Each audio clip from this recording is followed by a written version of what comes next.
Hey guys, it's so good to have you. It's week 2 of The World Spins Madly On Volume 2. Buckle up, it's going to be an amazing message.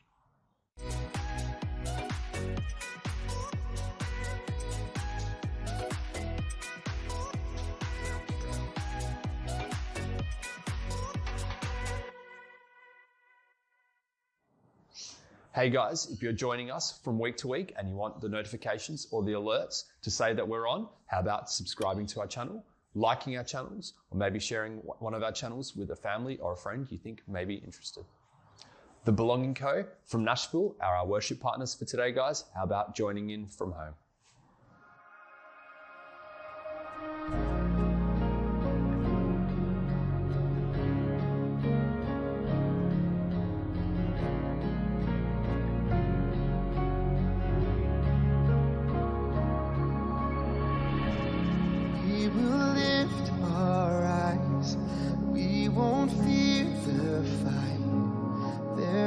One who's stronger, hard pressed on each side, we will not lose sight of the one who's greater. One name holds every victory, one voice that silences the enemy, one King who reigns for all eternity. Jesus, Jesus.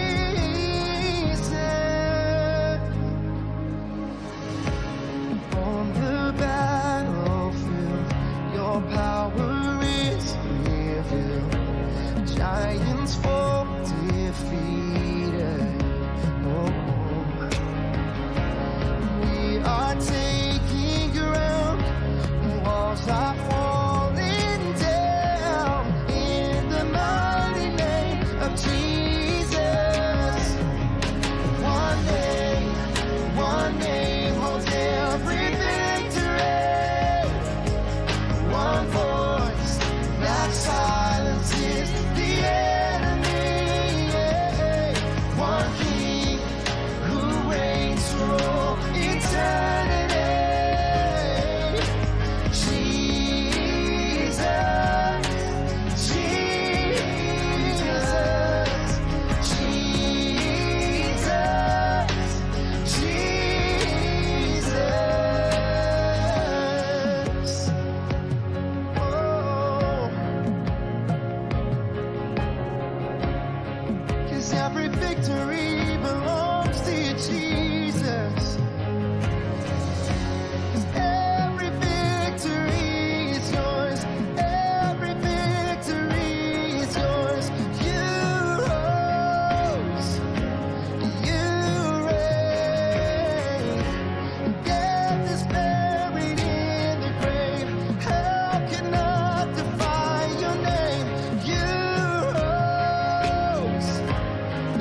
came from glory, took on flesh to save the lost, grace and mercy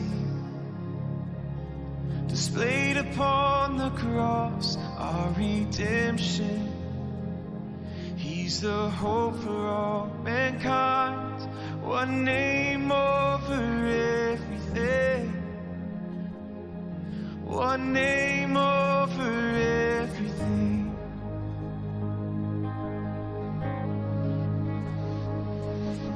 Jesus over everything, He reigns forevermore.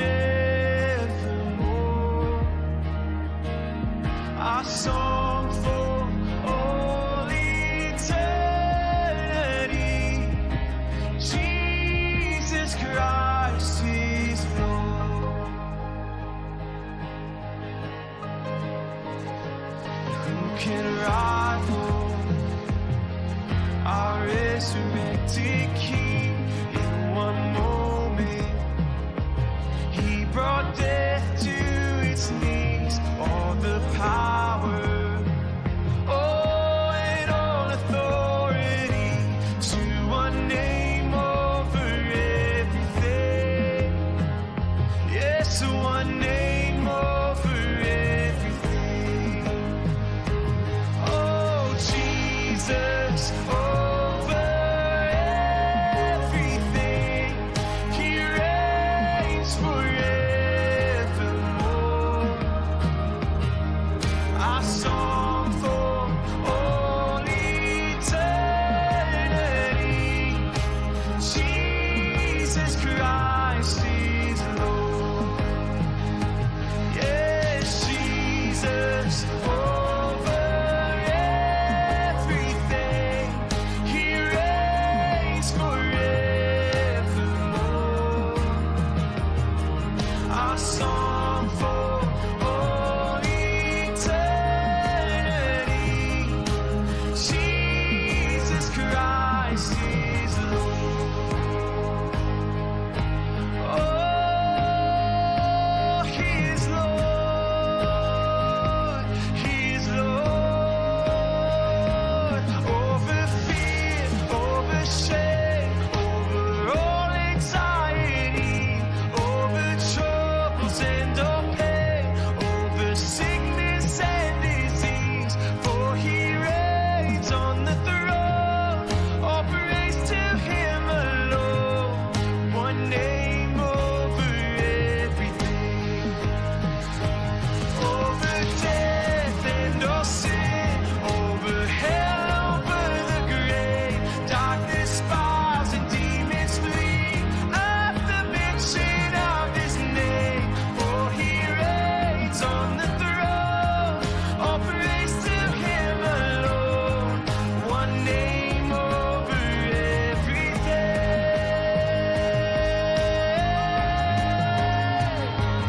Oh, Jesus over everything, He reigns forevermore.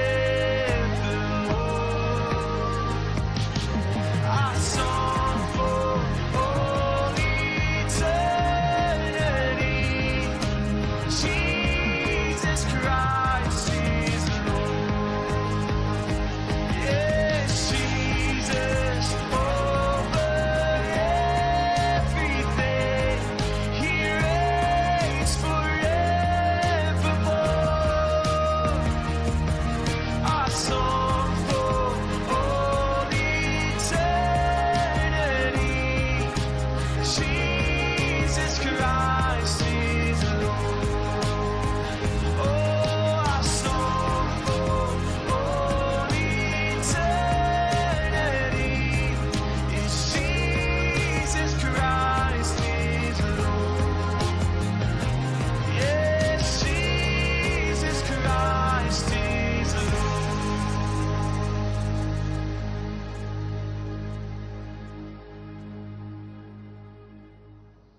Here it is, guys. Today's awesome message. Buckle up. Mark's taking it.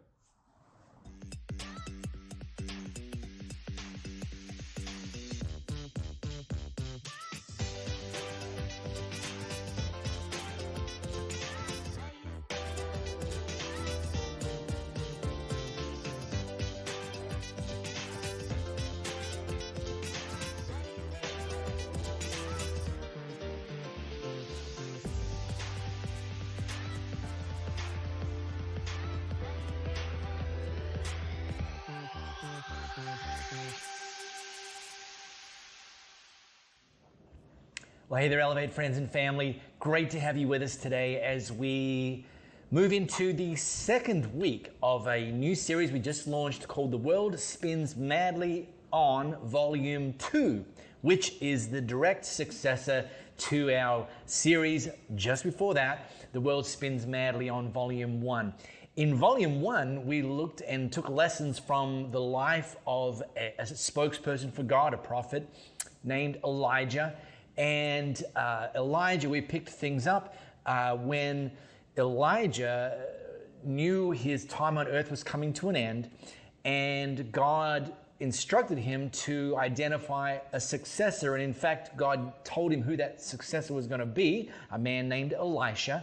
And last week when we launched Volume 2 of this series, we picked up where Elijah went to find Elisha and signaled to Elisha to come follow him and effectively to begin the process of passing the baton from one generation to the next. And to Elisha's credit, he followed God through trusting that Elijah was being led by God and went to follow him, even though, by the way, Elisha didn't know the details. So there's a ton of stuff to unpack last week, a ton of stuff to learn. And so if you missed that, then I would strongly encourage you, go and find us on your favorite podcast app. Type in Elevate Church Perth and we'll be there. And you'll be able to pick up last week and then, of course, bring yourself up to speed with what we're going to cover up today. Now, today I'm going to just essentially continue things from where Elijah has left the building. He's ascended into heaven, and Elisha has now firmly taken hold of the baton that was passed to him. And the miracles started flowing straight away. I mean, I'm going to have to skip over, for the sake of time, two almost successive miracles where God once again parted the waters like he did to get the Israelites out of slavery in Egypt. I'm going to have to skip over the next miracle where the leaders of Jericho asked Elisha if he could heal their waters. Their waters were poisoned, so they couldn't be used for either drinking or for agricultural purposes, which essentially means the whole nation is under threat. And Elisha, used by God, healed their water permanently. And there's a lot I could talk about that. I don't have time to get into that today. The next thing was kind of bizarre. This group of young people confronted Elisha and started kind of insulting him for being follicularly challenged. And if you don't know what that means, let me just say they started saying to him, "Go away, baldy," taunting him repeatedly. So Elisha cursed them, and out of the bushes came two bears, and they mauled the kids to death, killing 42 of them. And it's like, okay, that's a bit weird. And I look, for the record, I don't know what that's all about, but I wonder if every now and then you might think, I wish I had that superpower. You know, when the colleague starts treating you a little bit disrespectfully in the meeting, you're thinking, I could do with a couple of bears mauling them to death right now. You know, the family member who's running their mouth against you around the Christmas dinner table, you're like, bears? Anyway, and then just move on. Anyway, probably not something I encourage. Now, if you've got your smartphone camera, how about you scan this flow code? It's going to take you to 2 Kings chapter 3 in the Message version. So while you're doing that, let me catch you up. So during the life of Elijah, he entered the pages of history when the nation of Israel had been ruled over a span of 200 years by 19 successive and progressively more evil kings, culminating in the most evil of all, a guy named Ahab. And that's actually who God sent Elijah to on multiple occasions to confront and stage an intervention. Now, Elijah has left the building. Also, by this point, so has King Ahab. And he's handed over the kingdom of Israel to his son Joram. Now, Joram is less evil than his dad, but he's still evil, and he still hasn't led the nation of Israel back to worshiping the God of Israel. All right, so now pay attention. Here's a very quick flyover of what happens next. During King Ahab's rule, the king of a nearby nation, the nation of Moab, he was required, or Ahab insisted, forced him to pay like a tax. 100,000 sheep and 100,000 rams, which was a phenomenally large amount. Now, Ahab's dead.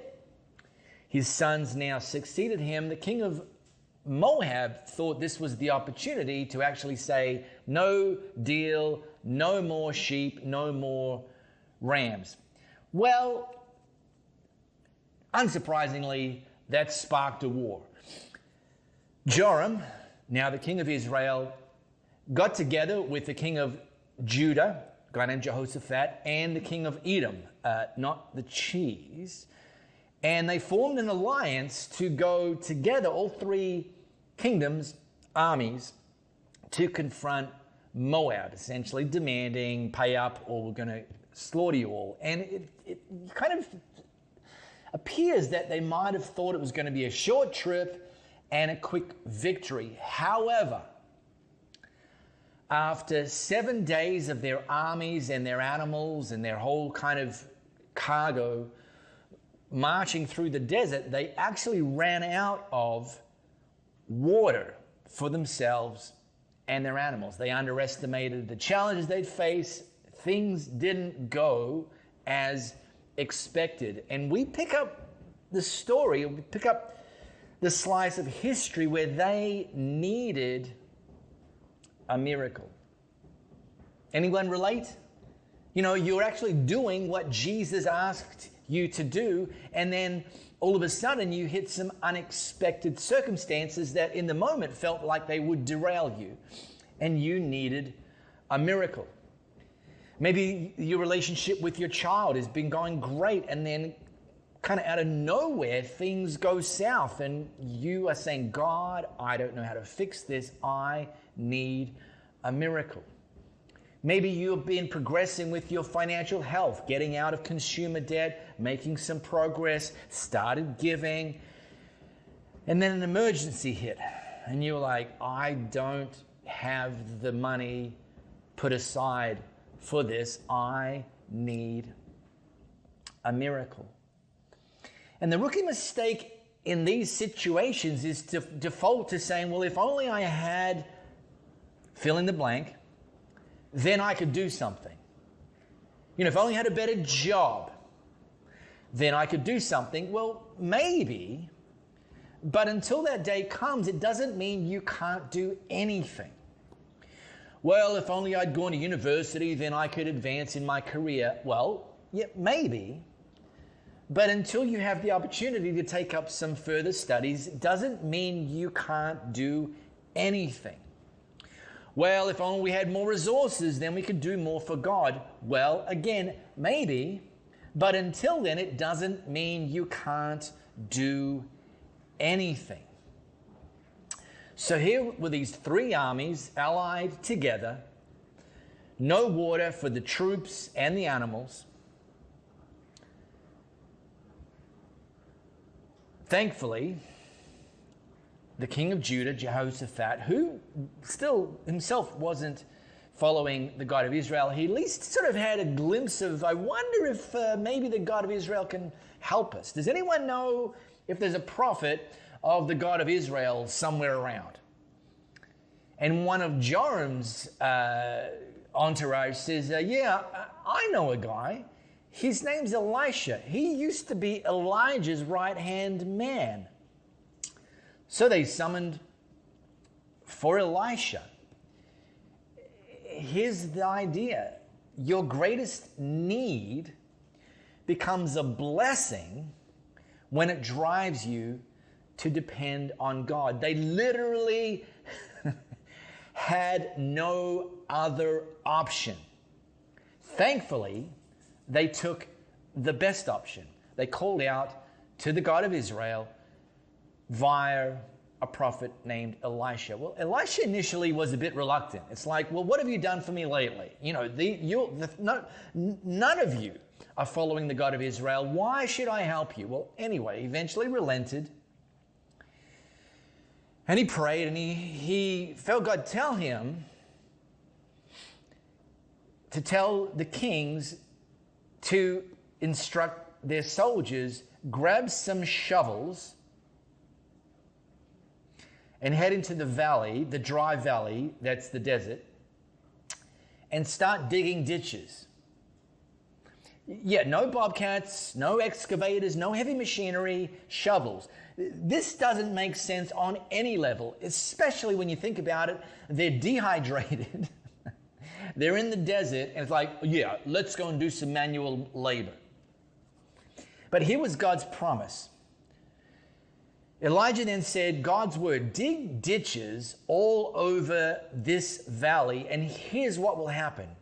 You won't hear the wind, you won't see the rain, but this valley is going to fill up with water, and your army and your animals will drink their fill. This is easy for God to do. Oh, and he'll also hand over Moab to you. A promise of provision, unconventional in its approach, but the promise stood tall. And so here's the question, or at least the realization, while you're waiting for God's provision, you can be doing something. And the big idea is this: do what you can do and trust God to do what only He can do. Only God can provide the water, but sometimes He wants you to dig a ditch. It's still God's miracle, but God sometimes invites, in fact, oftentimes invites us to participate, and oftentimes invites us to take the step of faith first before He then reveals and demonstrates His faithfulness. So, if you wanted God to help you improve your health, start walking 20 minutes a day. If you want God to be more involved in your finances, take the step of faith and start giving or increase your giving. If you want God to help you advance your career or your business, get a mentor, a coach, or go and do some further study. And the list goes on. While you're waiting for God's provision, you can be doing something. Grab a shovel and start digging. And some people get stuck here. They're like, well, why would I dig a ditch when I actually need a full valley of water? But the reality is that this is how the journey of faith works. Believe big and be willing to start small. Now, on the one hand, I know far too many people who aren't dreaming and believing big enough. They're praying small prayers to a small God, safe prayers. And yet, I know some other people who maybe have been believing big, but they haven't connected the dots back to the jump-off point of starting small. Now, you can read what happens next for yourself. And then this happened. One day, the wife of a man from the guild of prophets called out to Elisha, "Your servant, my husband, is dead. You well know what a good man he was, devoted to God. And now the man to whom he was in debt is on his way to collect by taking my 2 children as slaves." Now, we don't conclusively know who this woman is. We don't conclusively know who her husband was.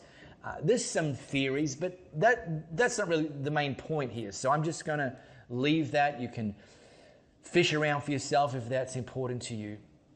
The main point here is that this woman enters the pages of history with her back placed firmly against the wall. This was not a woman in a no big deal situation. This was a woman in a very big deal situation. Lost her husband, can't pay her bills, and her sons are on the line.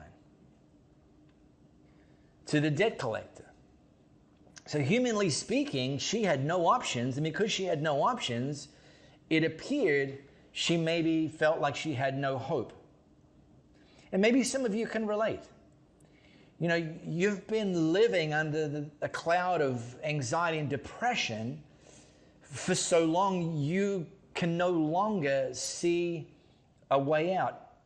You've been buried under financial debt, or you're buried under so much financial debt that you can't see a way out of it.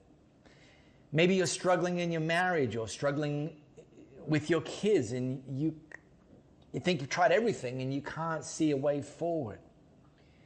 Maybe you've received a serious health diagnosis and you're wondering if this is the end of the line for you. Well, Elisha said, I wonder how I can be of help. Tell me, what do you have in your house? Well, she said, nothing. Now, before I get to the woman's response, let me just give you a bonus thought. Notice Elisha didn't say to her, my thoughts and prayers are going to be with you. I'll send up some thoughts and prayers. He made himself available. How can I be of help? How can God use me in this desperate situation to be part of the solution? So he says, tell me what you have in your house. And she said, nothing. And it turns out this is an interesting response, saying nothing. But actually, I think we understand this. I think we can maybe even kind of empathize with her, because when things get desperate, it's easy to lose perspective. It's easy to focus on what we don't have and lose sight of what we do have. But here's God's lesson in these types of situations. Stop obsessing over what you don't have and start working with what you've got. And now it's possible that Elisha gave her the look that you give your kids when you ask them, hey, so did your teacher give you any homework to do tonight? And they say, no, nothing. And you're like, you know, or your wife walks out of the bedroom when it's just about time to leave for the dinner or the wedding and says, I've got nothing to wear. And you look at her with the, really? Nothing? Nothing, she said. Well, okay, I do have a little oil. Well, the great news is that we serve a God who specializes in doing a lot with a little. Yeah, but maybe if I had more, I could do more. But probably. But start with what you've got and see what God does with that. Now, let me take you back to March 2020. Here in Australia, here in Perth, Western Australia, we were just starting to enter lockdowns 1.0, and meant that churches couldn't gather in person. Many other industries affected similarly, of course. And a group of fellow church leaders and I got together for lunch. Ironically, you could only get takeout, and then we went and sat in a park and ate it. You couldn't sit into a restaurant. Well, anyway, we're sitting around in the park, and the question was like, well, what are you thinking about? What are you feeling in this very unusual situation? What are you doing? And one of the guys says, well, we're actually preemptively laying staff off. Some others said, well, we're preemptively slashing expenses because we don't want to be.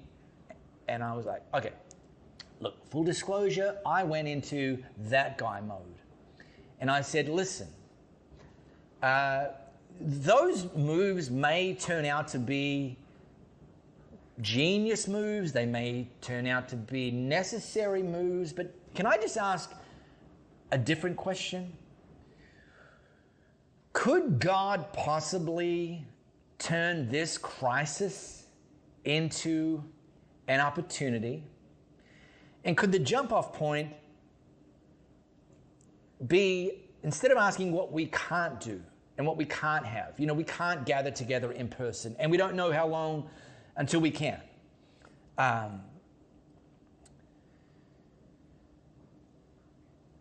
Which, 20 years ago, if a church was told you can't meet in person, that would have been it. It would have been a disaster. Just like, see you later. But this was 2020. And so here at Elevate, we asked ourselves, what have we got? What can we do? Not what's been taken for us, because we didn't have any control over that. What have we got? What can we do? Well, we had access to a camera, and pretty much everyone had access to a smartphone. Our music team quickly figured out how to record music remotely and bring that together. We had a couple of media team members who had experience with editing, and we had several more who said, well, I'll do a crash course and learn how to edit. We had two prominent and accessible platforms that were free for us to broadcast on, YouTube and Facebook. And so within the space of a few days, we launched our first ever online experience. Well, that was 167 weeks ago. 167 weekly online experience episodes ago. And God continues to use our online experience to reach people and build people like you, to reach more people and build more people like you. And it started because we asked the question, what have we got? Just a little oil. Okay, great. Let's see what God can do with that. Well, here's what you do, said Elisha. Go up and down the street and borrow jugs and bowls from all your neighbors. And not just a few, all you can get. And then come home and lock the door behind you, you and your sons, and pour oil into each container. And when each is full, set it aside. This woman only had a little oil, and so she had a choice in this moment. This was a hinge moment for her. Pour out the oil in faith, or store up the oil in fear. But here's the reality. God can only multiply what you choose to pour out in faith. So thankfully, she did what Elijah said. She locked the door behind her and her sons, and as they brought the containers to her, she filled them. When all the jugs and bowls were full, she said to her sons, "Another jug, please." He said, "That's it. No more jugs." And then the oil stopped. She went and told the story to the man of God, and he said, "Well, great. Go and sell the oil and make good on your debts and live, both you and your sons, on what's left."